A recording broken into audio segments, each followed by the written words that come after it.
नमस्कार, मी पांडुरंग आपल्या यूट्यूब चॅनलमध्ये तुम्हा सर्वांचं स्वागत करत आहो.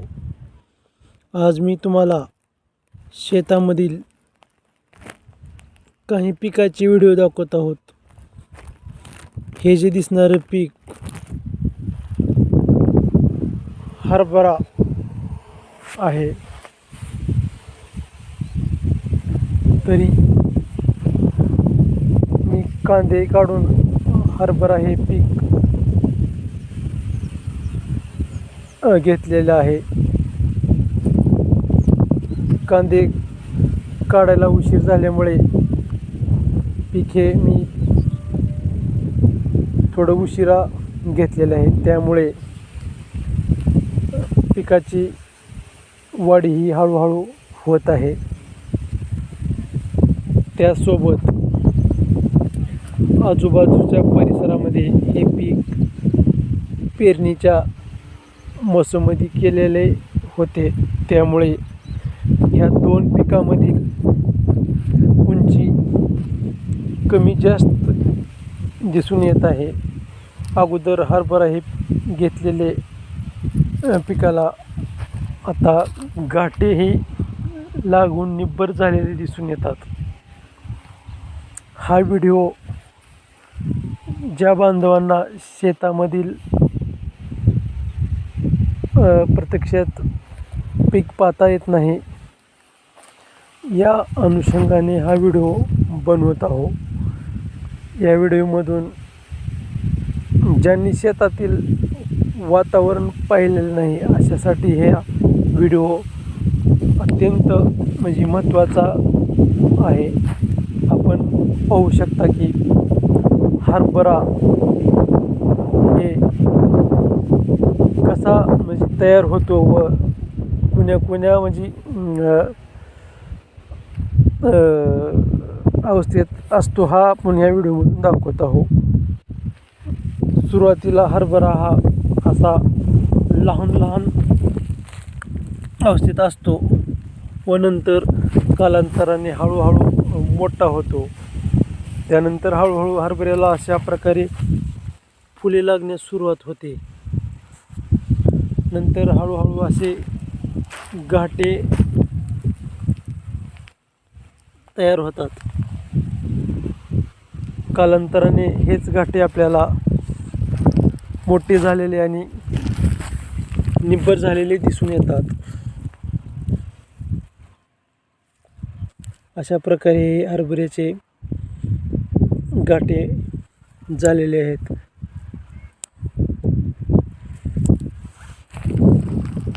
थोड्या दिवसानंतर हरभरा हे वाळण्याला सुरुवात होते.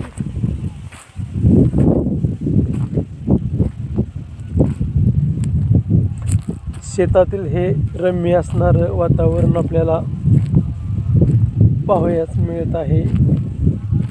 हरभऱ्यामध्ये आपण आंतरपीक म्हणून ज्वारीही घेत असतो, पण या हरभऱ्यामध्ये ज्वारीचं पीक हे कमी प्रमाणात घेतलेले आहे. आणि आता पाठीमागून पेरलेला हरभरा अशा अवस्थेत आहे. तरी आपल्याकडे हरभरा सुधारण्याविषयी काही रासायनिक औषधे असेल तरी आपण कमेंटद्वारे नक्की सांगावे, जेणेकरून पाठीमागून पेरलेला हरभरा चांगला अशा कंडिशनमध्ये येईल.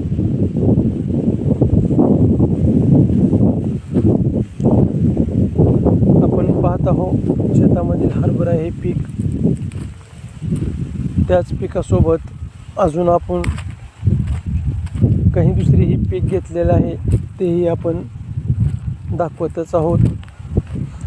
त्याच हरभऱ्याच्या पिकासोबत आपण लसणाचंही पण पीक घेतलेलं आहे.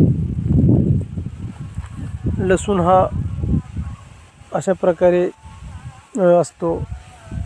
कालांतराने हा लसूण जमिनीच्या पोटामध्ये मोठा होऊन त्याचा पूर्ण वाढ झालेली असते. तीच आपण लसूण कालांतराने उपसून काढतो व वाळवून आपण त्याच्या पेंड्या बांधून आपल्या घरामध्ये ठेवतो. हा लसूण एकदम ओरिजिनल गावरान लसूण आहे. त्यासोबत कांद्याचंही आपण रोप घेतलेलं आहे.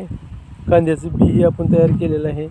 अशा प्रकारे कांद्याचे बी या आतमध्ये तयार होते आणि आपण पुढच्या कांदा पेरणीच्या वेळेस आपण हे बी वापरत असतो.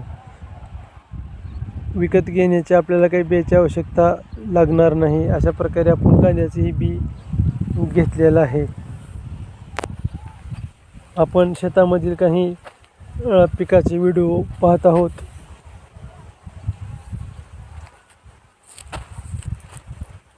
कांद्यासोबत आपण थोडे भाजीही आपण घेतलेली होती, मेथीची भाजी. त्याच्यात सध्या मोसम संपलेलाच आहे. त्यासोबत शेपूचीही भाजी आपण घेतलेला आहे.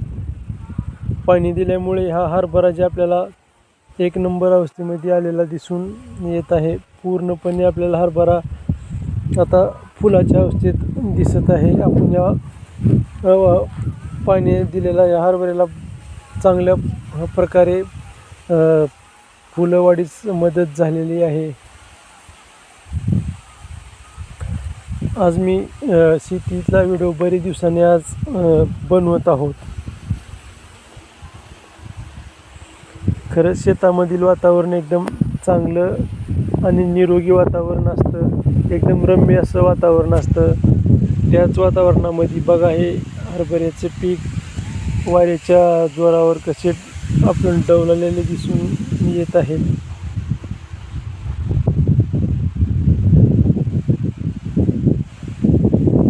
शेतातील हे चांगल्या गोष्टी आपल्याला या पाहण्या मिळतात. आपला प्रयत्न दररोज शेतामधील काहीतरी वातावरण आपल्या बांधवांना दाखवण्याचा प्रयत्न असतो. दररोज काहीतरी नवीन नवीन व्हिडिओ तयार करण्याचा माझा पण प्रयत्न असतोच. जेणेकरून आपले बांधव काही कामाच्या धावपळीमध्ये शेताकडले वातावरण पाहू शकत नाहीत. या अनुषंगाने मी हे व्हिडिओ बनवत असतो. जेणेकरून शेतामधील प्रत्येक गोष्टी आपल्या बांधवांना पाहता येईल आणि कशा प्रकारे हे शेतीमधील वातावरण असते हे त्यांना या व्हिडिओमधून पाहता येईल. एकच नंबर असणारे हे वातावरण शेतामधील असते. तर तुम्ही हरभरा हा पिकाचा व्हिडिओ पाहिला व त्यासोबत कांद्याच्या रानामधील हरभरा लावून ही तुम्ही पाहिले.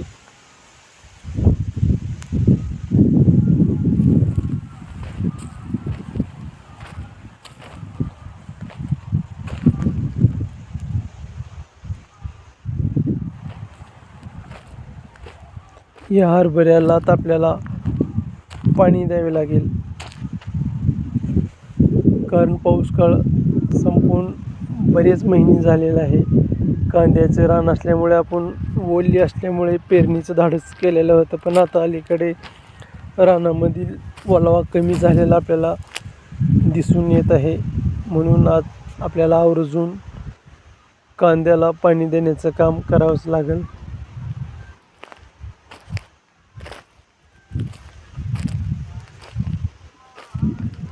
आज मी तुम्हाला हरभरा हे पीक दाखवलेलं आहे. आपल्याकडे काही नवीन हरभरा सुधारण्याविषयी काही माहिती असेल तरी आपल्याला तुम्ही कमेंटद्वारे सांगू शकता.